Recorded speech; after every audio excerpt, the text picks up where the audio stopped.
한국 이 초대교회의 이 부흥사로 가장 그 최초의 부흥사로 활동한 인물이 이 김익두라고 하는 목사님이십니다. 이분의 특징이 뭐냐면 신유의 은사가 강력한 분이었습니다.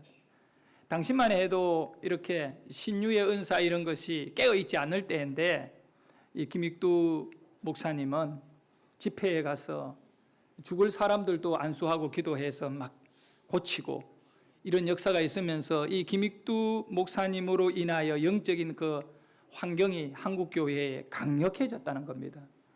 그런데 이렇게 훌륭하고 또 정말 한국 교회에 가장 자랑할 만한 신앙적으로나 신학적으로나 목회적으로 손색이 없는 이런 김익두 목사님이요. 하지만 그는 예수 믿기 전에는 그 인생이 정말 엉망이었습니다. 한경도 사람인데 1900년도에 친구에게 전 재산을 보증 쓰고 사업에 투자했다가 그 회사가 부도나면서 사기를 당한 겁니다. 그래서 20대에 인생에 대한 그 삶의 소망을 다 잃어버리고요. 괴롭고 힘드니까 술을 먹기 시작했습니다. 아예 알코올 중독자가 되어가지고 비정상적으로. 그리고 이 김익두라고 하는 분은 원래 좋은 집안에서 부유한 집안에서 태어나서 공부도 9살에 사서삼경 다 떼고 굉장히 똑똑한 인물인데 18살에 결혼을 했습니다. 그리고 사업에 뛰어들었고요. 사기를 당해가지고 헤어나지 못하는 가운데에 처음에는 절에 올라갔습니다. 이제 세상에 모든 것을 다 포기하고 중이 되어야겠다고 결혼한 이후에 출가를 했습니다. 절에 올라가서 그냥 밥이나 먹고 지냈으면 아마 중이 됐을 거예요. 근데 이 김익두라는 분은 불교가 뭔지를 제대로 배우고 이 돌팔이 중이 되지 말고 제대로 된 이 중이 되어야겠다 생각하고 스님에게 성경을 배우는 게 아니죠. 내가 계속 성경 이야기하다. 불경을 배웠어요. 배우니까 거기에 뭐가 나오느냐 하면 불교의 내세관. 내세관에 가장 중요한 틀이 뭐 극락이라고 얘기하지만 불교는 사실 극락이 없어요. 불교에서 얘기하는 건 뭐냐면 윤회설입니다. 윤회. 계속 이렇게 사람이 짐승이 되었다가 벌레가 되었다가 막 이렇게 윤회설로 계속 가는 거죠. 무한적으로 윤회설. 그걸 통해 가지고 김익두는 회의를 느끼게 되는 겁니다. 인간이 착하게 살아야 인간으로 태어나는데 절대 인간으로서는 이 착하게 살 길이 없거든요. 그래서 절에서 내려오게 됩니다. 내려오고 이제 그 술에 찌들리는 인생을 살면서 결국은 그 술 때문에 폭력을 많이 행사하게 되고 그래서 평양 사람들이 하는 말이 있다잖아요. 시장에 갈 적에 마을을 나서면서 자기네들끼리 하는 말은 오늘 시장에 가서 김익두 안 만났으면 좋겠다. 그 정도로 김익두는 사람들에게 있어서 만나기 싫은 그런 거부감이 있는 인생이었습니다. 그런데 이 김익두가 시장에서 여자 선교사님이 전도지를 나눠주고 있을 때 그걸 하나 받은 거예요. 받아가지고는 그 여자 선교사님 앞에 뭐라고 말했느냐 하면 나보고 서양 귀신을 믿으라고 그러면서 그 전도지를 갖고 그 선교사님 앞에서 코를 풀어가지고 확 쥐어서 바닥에 던지고는 발로 문질러 버린 거예요. 그 전도지를 전해준 선교사님이 너무 당황한 겁니다. 그런 가운데에도 이 선교사님은 그 완악한 김익두가 누군지는 잘 모르지만 그 사람을 포기하지 않고 다시 전도지를 건네주면서 그런 걸 갖고 코 풀면 안 된다고 그러면서 준 거예요. 보통 그러면 끝내야 되거든요. 근데 이 김익두가 또 강력하게 주니까 받아서는 그거를 이제 구겨서 주머니에다 넣고 재수 없다고 떠나는 거예요. 그날 저녁이었어요. 집에 돌아가서 이제 뭐 이렇게 하다 보니 주머니 속에 종이 하나만 낮에 받은 전도지.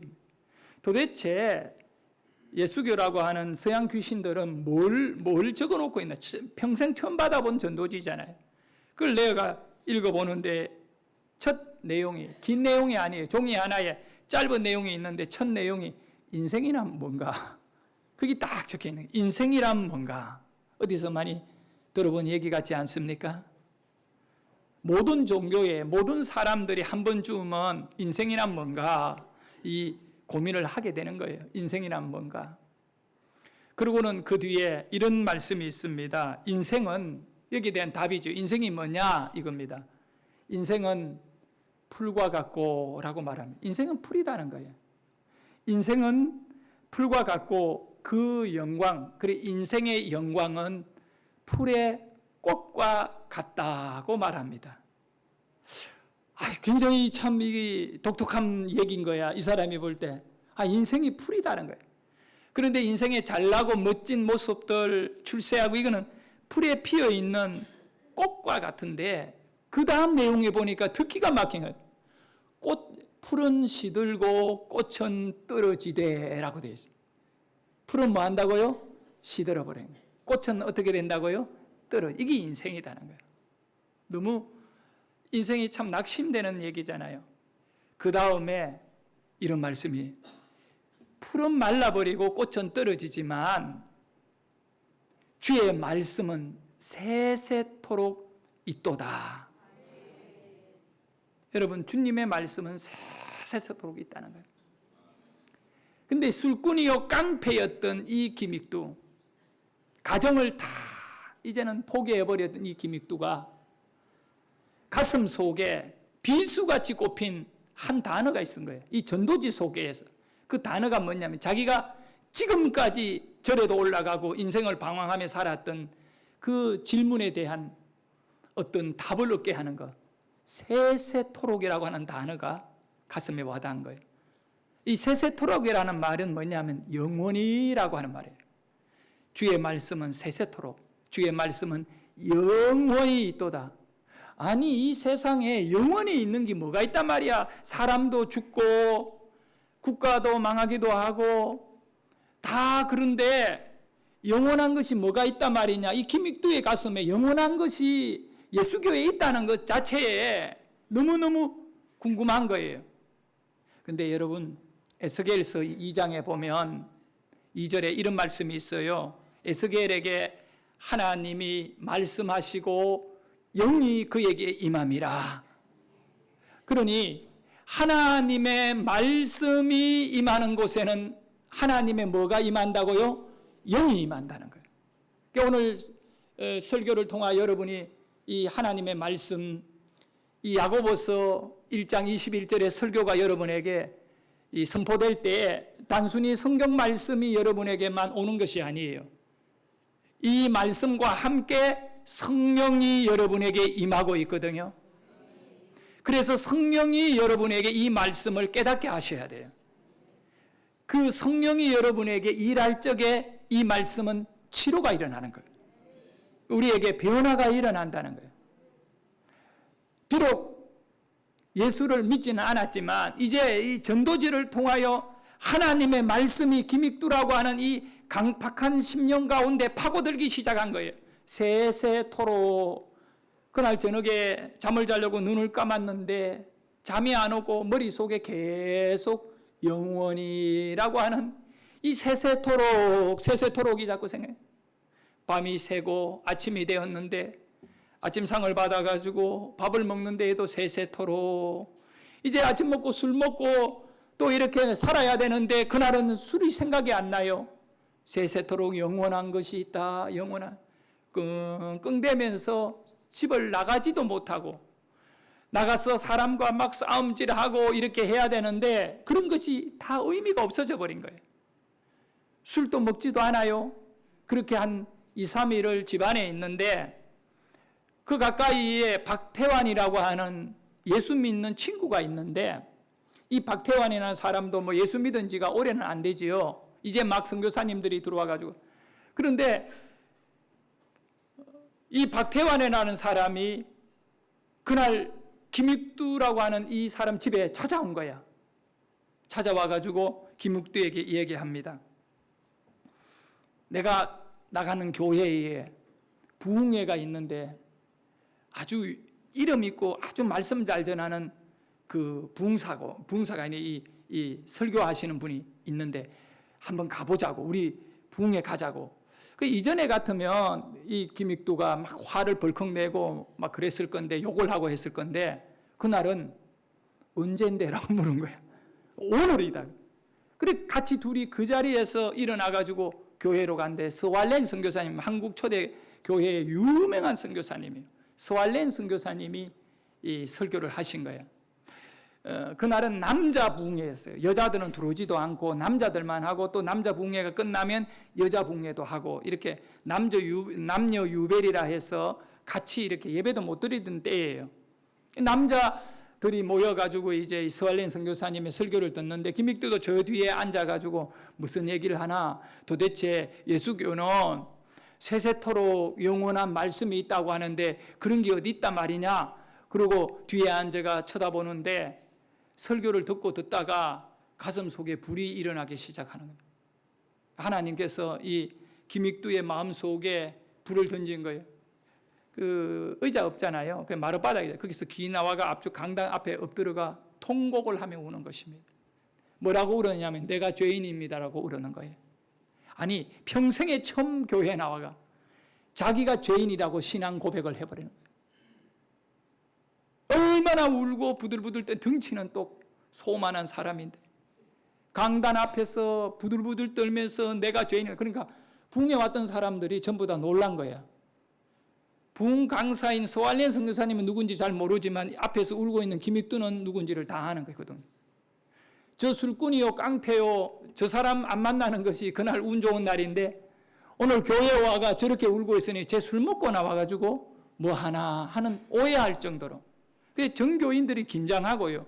괜히 교회에 나와 성도들에게 시비 걸까 싶어서 교인들도 말도 안 걸고 긴장했는데 이 김익두는 그날 통곡하고 우는 그런 일이 났어요. 서왈렌 선교사님이 이렇게 보니까 안타깝거든요. 가서 안수기도를 해줬어요. 안수기도를 통해가 이 김익두가 심령에 지금까지 힘들었던 모든 상처들, 죄짐이 싹 내려놓고 이제 나중에 김익두 목사가 신앙 간증을 하면서 이런 얘기를 해요. 그때 이후로 자기 안에 기쁨이 넘쳐났다는 거예요. 자기는 전 재산도 날렸고 모든 것이 다 망가졌지만 그때 회개하고 안수받은 이후에 내 안에 기쁨이 올라오는데 이거를 주체가 안 되어가지고 그날부로 술 끊고 살았던 거예요. 그래서 하는 일이라고는 집에 가면 성경 읽고 기도하는 일밖에 안 했어요. 맨날 며칠을 성경 읽고 기도하고는 밖에 나가면 누구를 만나든 간에 예수 믿으라고 전도했던 것입니다. 제가 이 이야기를 여러분에게 전해주는 것은 다른 거 아니에요. 이 김익두라고 하는 깡패요, 술꾼이요, 사람들 만나면 포악한 행동만 하는 이 사람이 변화를 받은 이유는 무엇입니까? 어떻게 이 사람이 바뀌어졌습니까? 오직 하나님의 말씀이에요. 어떤 훌륭한 선생님이 김익두에게 찾아가 그 김익두의 인상이 너무 안타깝고 불쌍해가 뭘 가르쳐서 변화된 게 절대 아니거든요. 세세토록이라고 하는 말씀 하나가 그 김익두의 마음에 떨어지니 그 마음에 떨어진 이 말씀으로 인하여 김익두는 변화가 된 것입니다. 사랑하는 여러분, 김익두가 말씀과 부딪히고 인생의 교만과 인생의 절망과 인생의 모든 답답함이 다 깨어지고 말씀이 김익두를 일으켜 세운 것입니다. 여러분에게도 마찬가지입니다. 말씀이 여러분과 만나야 되고 말씀이 여러분과 부딪혀야 되는 것입니다. 오늘 이 설교를 통해서도 마찬가지입니다. 여러분이 말씀을 온전히 여러분 안에 그대로 심겨지기를 축복합니다. 주의 말씀은 영원한 것입니다. 영원할 뿐만 아니라 능력이 있는 것입니다. 그래서 사도 바울은 에베소 교회 성도들에게 말씀합니다. 악한 영들과 싸움을 위해 가지고 전신갑주를 입어라. 이것은 너희들에게 영적인 무장이니라. 우리에게 오늘 가장 필요한 게 뭐냐 하면 영적인 무장을 해야 됩니다. 이제 왜 우리가 영적인 무장을 해서 살아야 되는지를 오늘 우리가 읽었던 야고보서 1장 21절을 통해 살펴보도록 하겠습니다. 우리 같이 한번 읽습니다. 그러므로 모든 더러운 것과 넘치는 악을 내어버리고 능히 너희 영을 구원할 바 마음에 심긴 도를 온유함으로 받아라. 네, 그렇습니다. 이 말씀에는 두 가지를 우리에게 가르쳐주고 또 이 두 가지를 통해서 우리의 영적인 삶이 아주 건강해질 뿐만 아니라 특히 이 마귀라고 하는 귀신의 존재가 우리를 하루라도 그냥 내버려 두지 아니하고 괴롭히고 망하게 만들려고 우리를 아주 허물어 버리는 것이 목적입니다. 그 마귀를 이길 수 있는 방법이 무엇인지를 제시해 주고 있습니다. 오늘 설교 제목이 여러분 기억나십니까? 버려야 할 것과 가져야 할 것을 말합니다. 저를 한번 따라 합시다. 버려야 할 것과 가져야 할 것. 쓰레기가 여러분의 집에 있습니다. 우유를 먹다 남은 것이나 과일을 먹다 남은 수박을 남겼다든가 이걸 이제 못 먹게 된 그런 쓰레기들은 어떻게 해야 됩니까? 단순히 얼마 전에도 먹던 음식이었습니다. 그러나 이것이 시간이 지나서 쓰레기가 되어버리면 조금이라도 빨리 집에서 밖으로 내다 버려야 됩니다. 쓰레기가 여러분의 집안에 있다면 냄새가 날 것입니다. 그리고 그 쓰레기로 인하여 균들이 이렇게 만들어지고 질병이 이 가족들에게 일어날 겁니다. 쓰레기를 버리지 아니하고 집안에 계속 두면 집은 쓰레기장이 됩니다. 쓰레기는 버려야 됩니다. 하지만 버리지 말아야 될 것들이 있어요. 하나님의 말씀은 버리면 안 돼요. 하나님의 말씀은 내 안에 계속 받아들여야 돼요. 사랑도 받아들이고요. 몇 주 전에 그 유수에서 제가 봤는데요. 강원도 그 강릉인강 어떤 나이 드신 어른이 적금을 오래 부어가 상당한 큰 액수의 그 돈을 은행에서 이제 받았어요. 적금을 만기로 받았어요. 그걸 집에 이제 돈다발을 크게 가방에 넣어서 갖고 와가지고 이 노인이 이 돈을 어디에다 둘까 고민을 많이 했어요. 옛날 같으면 어떻게 하지요? 땅을 파고 단지에 넣고 묻었지요. 또 큰 돈이 있으면 특별히 마늘밭에다가 묻는 것입니다. 그런데 이 어르신네가 어디다 둘까? 집안에 뭐 금고 같은 건 없잖아요. 고민을 하다 보니 마침 쓰다가 고장난 전기 밥통이 있어요. 전기 밥솥이지요. 그 밥솥을 열고 5만 원짜리 큰 돈다발을 거기다가 탁 넣고 닫으니까 아니 딱 맞는 거야. 그래가지고 싹 웃고 아니 누가 도둑놈이 들어오더라도 설마 저 고장난 밥솥을 열어보겠나. 그리고 이제 못 쓰는 것 오래 낡은 걸 그거를 갖다가 이제 이렇게 두은 거예요. 그리고 며칠이 지났어요. 일주일이 지나고 2주일이 지나고 그러다 보니까 집에 청소를 하는 거예요. 안 쓰는 옛날에 뭐 이런 도구들이나 뭐 옷가지들을 갖다 버리면서 동시에 돈이 들어있는 이 밥통을 갖다가 쓰레기장에다 버려버린 거예요. 버리고도 거기에 돈이 있다는 생각을 하지 않고 몇 날 며칠이 지난 다음에 갑자기 그때마다 적금 받은 것 내가 밥통에 넣어놔. 밥통 그거 버렸지. 그러고는 이미 나가서 찾아보니 있습니까? 이분이 그냥 화가 나고 병이었던 거예요. 그래서 경찰서에 가서 엉엉 울면서 내 밥통 찾아주세요. 어르신 내 밥통이 뭐가 그래? 그게 돈이 가득 들었어요. 어르신 내 돈을 왜 밥통에 넣었어요? 그게 그냥 보관하려고 넣었는데 그럼 도둑이 들어와서 아니다 내가 갖다 버렸다고. 아니 어르신 내가 왜 버려요? 그렇게 말이야 내가 왜 버렸는지. 너무너무 이렇게 통곡하고 우니까 경찰들은요 울면 불쌍하잖아. 그래가지고 이제 온 경찰서에 있는 파출소에 연락을 다해가 그 동네에 있는 모든 모든 고물상을 다 뒤진 거예요. 강릉시 전체의 모든 고물상을 다 뒤진, 며칠 동안 뒤진 거예요. 연락이 왔어요. 당신 밥통을 찾았다. 그런데 길에 이제 이렇게 쓰레기 버리는데 밥통을 갖다 버렸는데 그 네 아까가 끌고 가다가 밥통을 실었어. 아마 돈이 있는 줄 알았으면 돈 내고 이 밥통을 버렸으면 끝났을 건데 그거를 싣고 고물상에 갔다가 무게 달아 팔은 거야. 근데 이 고물상에도 그 밥통 안에 돈이 있는 줄을 모르고 그거는 여전히 이제 분리해가 그 안에 보면 납등거리도 있고 뭐 이렇게 또 거기에 이제 보온재는 그거는 또 이제 폐기하는데 아주 그런 거 분리를 해야 밥통이 이제 이렇게 되거든요. 그러니까 텔레비전이나 밥통들을 속히 이렇게 분리하기 전에 사재난 그 많은 밥통 가운데 그 하나가 있는 거예요. 다시 10원도 잃어버리지 않고 이 밥통 자체가 집으로 돌아가는 거예요. 근데 버리지 말아야 될 걸 버려가지고 이 어려움을 당한 거예요. 여러분의 인생에 버리지 말아야 될 것이 그게 뭐냐? 간단히 말씀드리면 하나님의 말씀이에요. 우리는 말씀을 버리고 나면 인생이 완전히 망가지는 줄 아셔야 돼요. 말씀은 여러분에게 있어 길이거든요. 길을 버리면 어떡합니까? 그런데 오늘 그 야고보 1장 21절에 보면 버려야 될 것은 뭔지를 우리에게 말씀해 줘요. 자, 먼저 보도록 하겠습니다. 버려야 될 것은 뭐냐 하면 모든 더러운 것과 또한 넘치는 악을 뭐하라고요? 버려라. 이제 여러분 저를 한번 따라 할까요? 모든 더러운 것과 넘치는 악을 버리고 예. 이제 여러분이 뭘 버려야 되는지를 아시겠습니까? 뭘 버리라고요? 모든 더러운 것은 갖다 버리세요. 여러분이 집에 밥통 있으면 저한테 좀 버리세요. 돈 넣어가지고.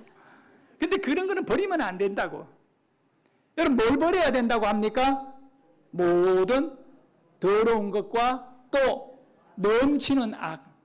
근데 더러운 것과 넘치는 악이 한 세트거든요. 지금 야고보가 말하는 모든 더러운 것이 뭐냐? 집안에 있는 음식물이냐?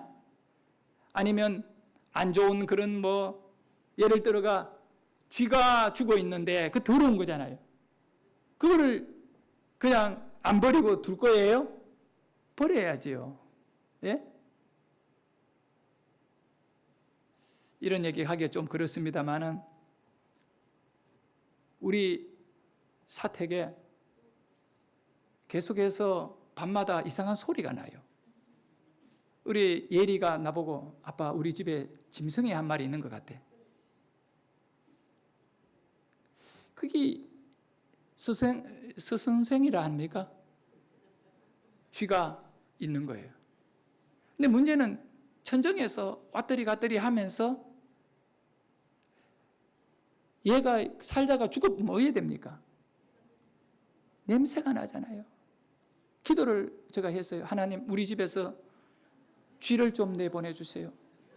갈 길을 못 찾고 천정에 갇혀가 계속 맨날 며칠 방황하고 있는데 이 쥐를 눈을 열어 갈 길을 열어주세요. 저는 직접 쥐를 잡기가 힘들고 이래서 기도를 열심히 하는데 주일날 예배를 드리는데 그 쥐가 길을 찾아가 본당 강당으로 나온 거예요. 김기현 장로님이 구두를 벗어가 때려가 강단에서 길을 잡았어요. 이 쥐를 안 잡고 만약에 우리 예리 천정에서 한 일주일 동안 두룩두룩 돌아다녔는데 들어온 길은 알지만 나갈 길을 못 찾아가 방황하던 이 쥐, 결국은 기도의 능력에 길이 열려가 설교 시간에, 설교가 아니고 그때 설교 시간에, 간정 시간에, 예, 광동에 튀어나와가지고 이 많은 교인들 앞에서 잡았잖아요. 여러분, 쥐가 죽어 있으면 냄새가 나요. 그걸 버려야 돼. 모든 더러운 것과 또 넘치는 악을 버려야 되는데, 그러면 이 더러운 것이 뭔가를 아셔야 돼요. 그 더러운 것은 쥐 죽은 시체 아니거든요. 음식물 쓰레기 아니거든요. 모든 더러운 것은 귀신을 말해요. 이 모든 더러운 것은 뭐라고요? 귀신이에요. 여러분이 신약 성경을 읽어보세요. 모든 귀신이라고 하는 단어 앞에는 반드시 뭐라고 적혀 있다? 더러운이라고 하는 단어가 있어요. 왜 그럴까요? 귀신을 안 버리면, 안 쫓아내면 이 귀신은 사람을 뭐하게 한다고요? 더럽게 만들어요. 혹시 여러분 옆에 목욕도 안 하고 때가 많고 더럽게 사는 사람이 있으면 약간 의심해 봐야 돼요. 전부는 아니지만 귀신이 들어가서 더러워진 거 아니냐.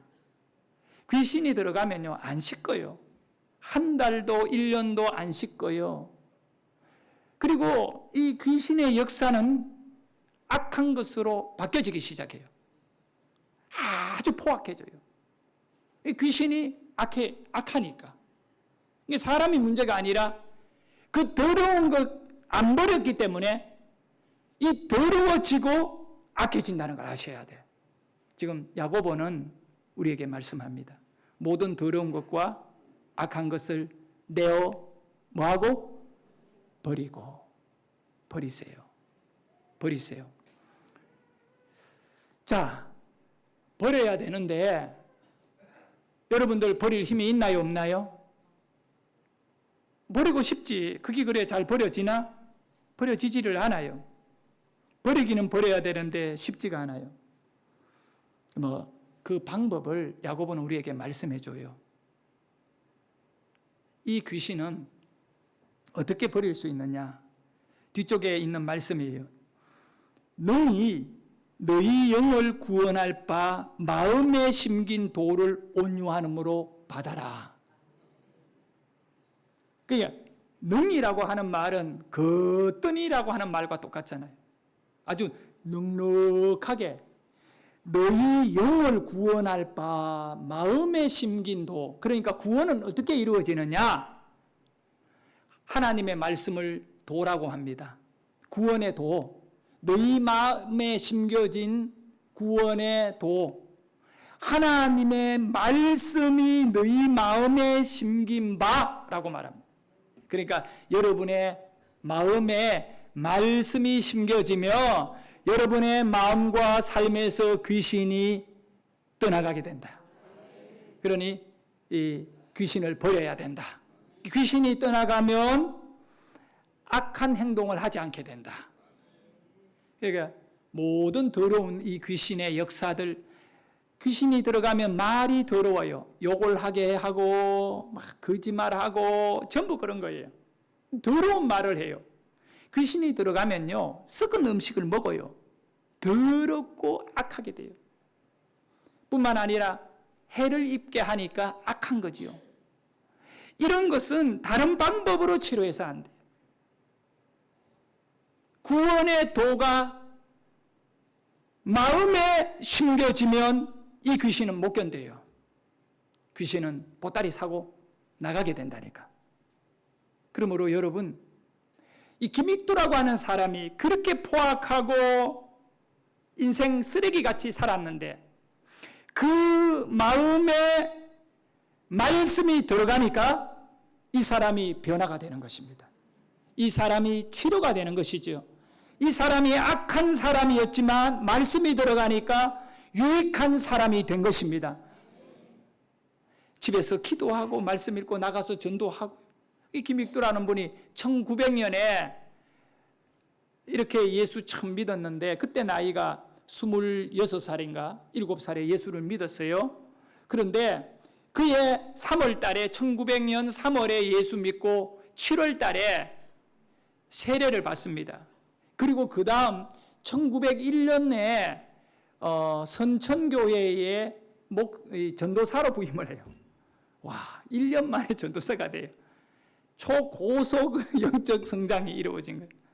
그런 이 선천교회에 전도사로 갔는데 거기 선천교회에는 교회 이름만 있지 아무도 성도가 없는 곳이에요.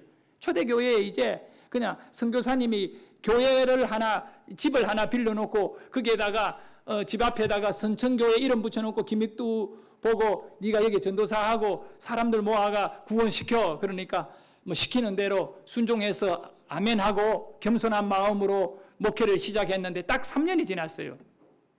선천교회의 출석 장년교인만 300명이 넘었어요.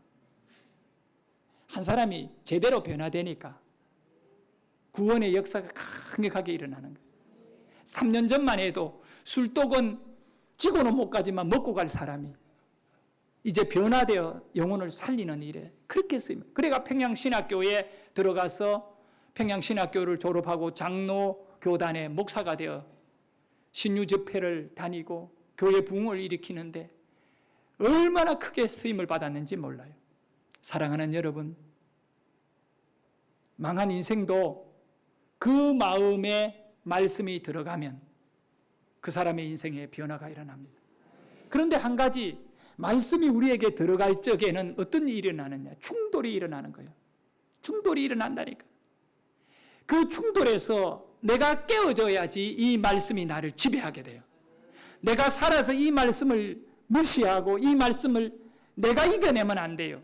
절대적으로 말씀 앞에는. 그래서 오늘 야고보서 1장 21절에 뭐라고 말씀하느냐 하면 온유함으로 받아라. 하나님의 말씀은 어떻게 받아라고요? 온유함으로 받아라. 오늘 이 설교를 여러분이 온유함으로 받게 되면 여러분이 하나님의 말씀과 충돌해가지고 여러분이 그 말씀의 능력을 그대로 받아들이게 되는 줄 믿으시기를 바랍니다.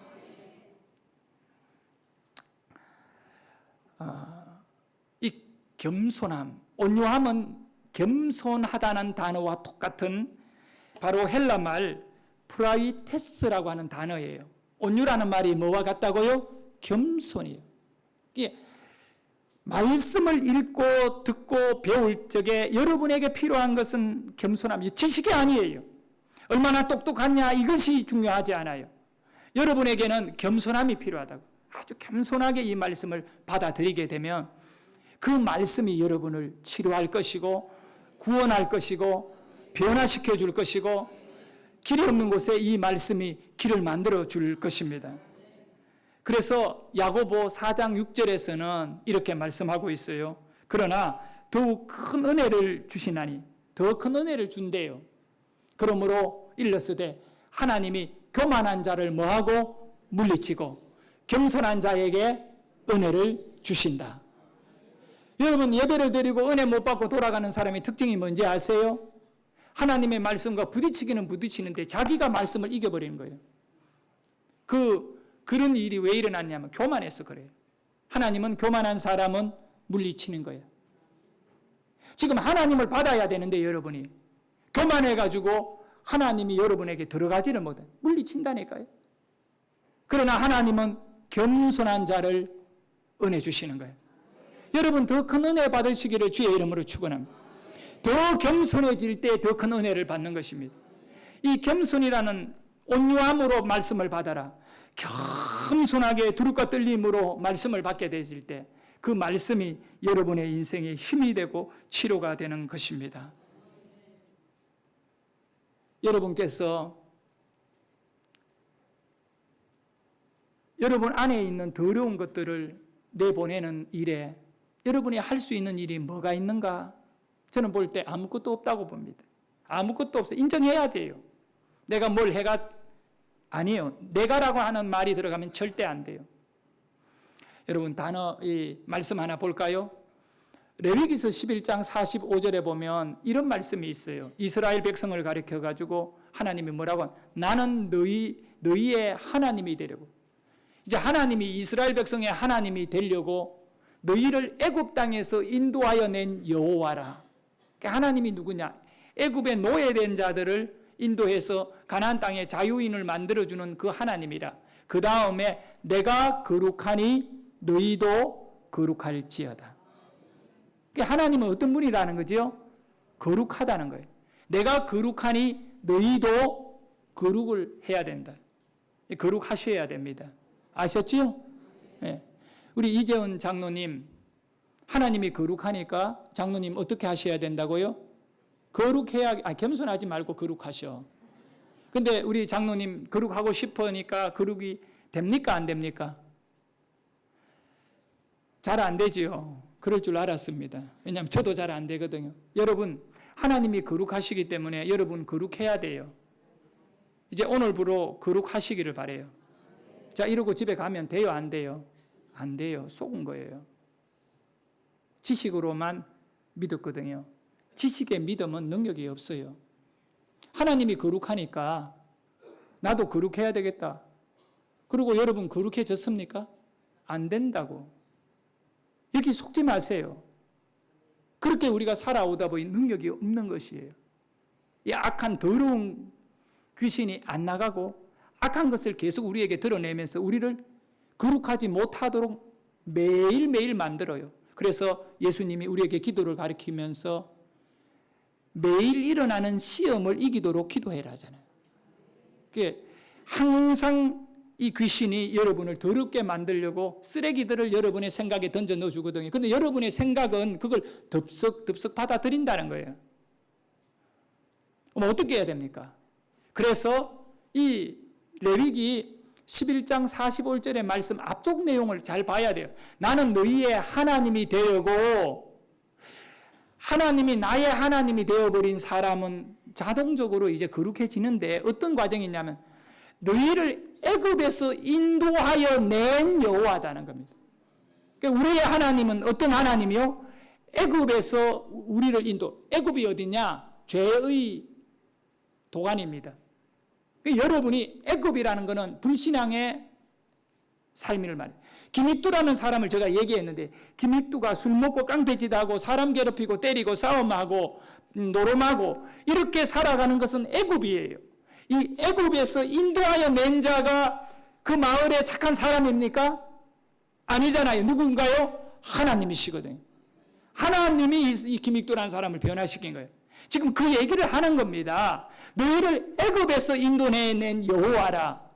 그러면 애굽에서 이스라엘 백성이 가나안을 향하여 떠날 때 이스라엘 백성이 계획해서 떠난 것 절대 아니잖아요. 계획도 아니고 길을 잃은 것도 바로 왕에게 우리 나가겠다 해서 그 애굽을 떠나 나올 수 있는 것도 이스라엘 백성의 능력 아닙니다. 이스라엘은 군대도 없고 애굽을 못 이깁니다. 전적으로 하나님이 한 사람을 세웠습니다. 모세라고 하는 사람을 대응자로 세우고 이스라엘 백성이 애굽을 떠날 수 있었던 것은 그 모세를 따라 나왔기 때문에 가능한 일이에요. 모세를 따라 나왔을 때 홍해가 열리고 이스라엘 백성이 한 일이라는 것은 열려있는 홍해를 건너온 것밖에 없습니다. 할렐루야. 그러니까 나는 너희를 애굽에서 인도하여 낸 여호와라. 그러니까 애굽을 떠나는데 이스라엘 백성이 한 게 아무것도 없고 오직 하나님만 따라가면 되는 것입니다. 바로 이 얘기입니다. 너희가 거룩하기 위해서 너희가 해야 할 거 아무것도 없다. 나는 거룩한 자이기 때문에 너희가 해야 할 것 아무것도 없다. 거룩하려고 그렇게 내 거룩해야지 노래 불러가 되는 게 아니고 말씀을 따라오면 된다. 그래서 하나님께서 여러분에게 야고보서는 뭐라고 말하느냐 하며 구원에 심긴 그 도를 온유함으로 뭐하라고요? 받아라. 우리가 겸손하게 설교를 듣고 이 성경 말씀을 한 절 한 절 겸손하게 읽고 내 마음에 받아들이며 거룩하여 주어서 더러운 것이 떠나게 된다. 이 얘기인 거예요. 그리고 악한 행동이 우리에게서 제거되어진다. 사랑하는 여러분, 여러분의 생각이나 노력으로 되는 것이 아무것도 없다는 걸 아셔야 돼요. 이제 여러분에게 일어나는 모든 변화와 축복은 하나님의 말씀을 어떻게 해요? 온유하게 받고 내 안에 역사하는 시험거리, 악한 귀신, 더러운 생각들을 기도하며 내다버리고 그렇게 해서 여러분이 건강한 영적 삶을 유지하기를 주의 이름으로 축복합니다. 기도하겠습니다. 하나님 아버지.